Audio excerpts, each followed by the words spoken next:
Alright, today's story will be Thank You, Ma'am by Langston Hughes. She was a large woman, with a large purse that had everything in it but hammer and nails. It had a long strap, and she carried it slung across her shoulder. It was about 11 o'clock at night, and she was walking alone, when a boy ran up behind her and tried to snatch her purse. The strap broke with the single tug the boy gave it from behind, but the boy's weight, and the weight of the purse combined, caused him to lose his balance, so instead of taking off full blast as he had hoped, the boy fell on his back on the sidewalk and his legs flew up.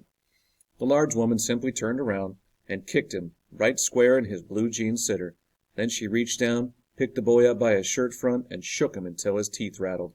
After that, the woman said, "Pick up my pocketbook, boy, and give it here." She still held him, but she bent down enough to permit him to stoop and pick up her purse. Then she said, "Now ain't you ashamed of yourself?" Firmly gripped by his shirt front, the boy said, "Yes'm." The woman said, "What did you want to do it for?" The boy said, I didn't aim to." She said, "You a lie!" By that time 2 or 3 people passed, stopped, turned to look, and some stood watching. "If I turn you loose, will you run?" asked the woman. "Yes'm," said the boy. "Then I won't turn you loose," said the woman. She did not release him. "I'm very sorry, lady, I'm sorry," whispered the boy. Hum, and your face is dirty. I got a great mind to wash your face for you. Ain't you got nobody home to tell you to wash your face?" "No," said the boy. "Then it will get washed this evening," said the large woman, starting up the street, dragging the frightened boy behind her. He looked as if he were 14 or 15, frail and willow-wild, in tennis shoes and blue jeans. The woman said, "You ought to be my son. I would teach you right from wrong. Least I can do right now is to wash your face. Are you hungry?" "No," said the being dragged boy. "I just want you to turn me loose." "Was I bothering you when I turned that corner?" asked the woman. "No." "But you put yourself in contact with me," said the woman. "If you think that contact is not going to last a while, you got another thought coming. When I get through with you, sir, you are going to remember Mrs. Luella Bates Washington Jones." Sweat popped out on the boy's face, and he began to struggle. Mrs. Jones stopped, jerked him around in front of her, put a half Nelson about his neck, and continued to drag him up the street. When she got to her door, she dragged the boy inside, down a hall, and into a large kitchenette-furnished room at the rear of the house. She switched on the light and left the door open. The boy could hear other roomers laughing and talking in the large house. Some of their doors were open, too, so he knew he and the woman were not alone. The woman still had him by the neck in the middle of her room. She said, "What is your name?" "Roger," answered the boy. "Then, Roger, you go to that sink and wash your face," said the woman, whereupon she turned him loose at last. Roger looked at the door, looked at the woman, looked at the door, and went to the sink. "Let the water run till it gets warm," she said. "Here's a clean towel." "You gonna take me to jail?" asked the boy, bending over the sink. "Not with that face I would not take you nowhere," said the woman. "Here I am trying to get home to cook me a bite to eat, and you snatch my pocketbook. Maybe you ain't been to your summer either, late as it be, have you?" "There's nobody home in my house," said the boy. "Then we'll eat," said the woman. "I believe you're hungry, or been hungry, to try to snatch my pocketbook." "I wanted a pair of blue suede shoes," said the boy. "Well, you didn't have to snatch my pocketbook to get some suede shoes," said Mrs. Luella Bates Washington Jones. "You could have asked me." "Ma'am?" The water dripping from his face, the boy looked at her. There was a long pause, a very long pause.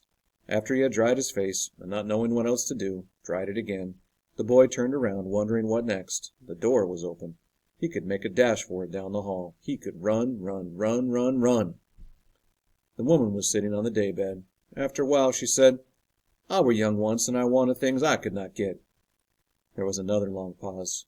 The boy's mouth opened, then he frowned, but not knowing he frowned. The woman said, Hum, you thought I was going to say but, didn't you? You thought I was going to say, but I didn't snatch people's pocketbooks. Well, I wasn't going to say that." Pause. Silence. "I have done things, too, which I would not tell you, son, neither tell God if you didn't already know. So you set down while I fix us something to eat. You might run that comb through your hair so you will look presentable." In another corner of the room, behind a screen, was a gas plate and an ice box. Mrs. Jones got up and went behind the screen. The woman did not watch the boy to see if he was going to run now, nor did she watch her purse, which she left behind on her daybed.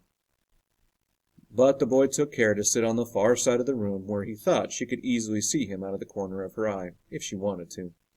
He did not trust the woman not to trust him, and he did not want to be mistrusted now. "Do you need somebody to go to the store?" asked the boy. "Maybe to get some milk or something?" "Don't believe I do," said the woman, "unless you just want sweet milk yourself. I was going to make cocoa out of this canned milk I got here." "That will be fine," said the boy. She heated some lima beans and ham she had in the icebox, made the cocoa, and set the table. The woman did not ask the boy anything about where he lived, or his folks, or anything else that would embarrass him. Instead, as they ate, she told him about her job in a hotel beauty shop that stayed open late, what the work was like, how all kinds of women came in and out, blondes, redheads, and Spanish. Then she cut him a half of her 10-cent cake. "Eat some more, son," she said. When they were finished eating, she got up and said, "Here, take this $10 and buy yourself some blue suede shoes, and next time do not make the mistake of latching onto my pocketbook nor nobody else's, because shoes come by devilish means like that will burn your feet. I got to get my rest now, but I wish you would behave yourself, son, from here on in." She led him down the hall to the front door and opened it. "Good night. Behave yourself, boy," she said, looking out into the street. The boy wanted to say something else other than "Thank you, ma'am," to Mrs. Luella Bates Washington Jones, but he couldn't do so. As he turned at the barren stoop and looked back at the large woman in the door, he barely managed to say, "Thank you," before she shut the door, and he never saw her again.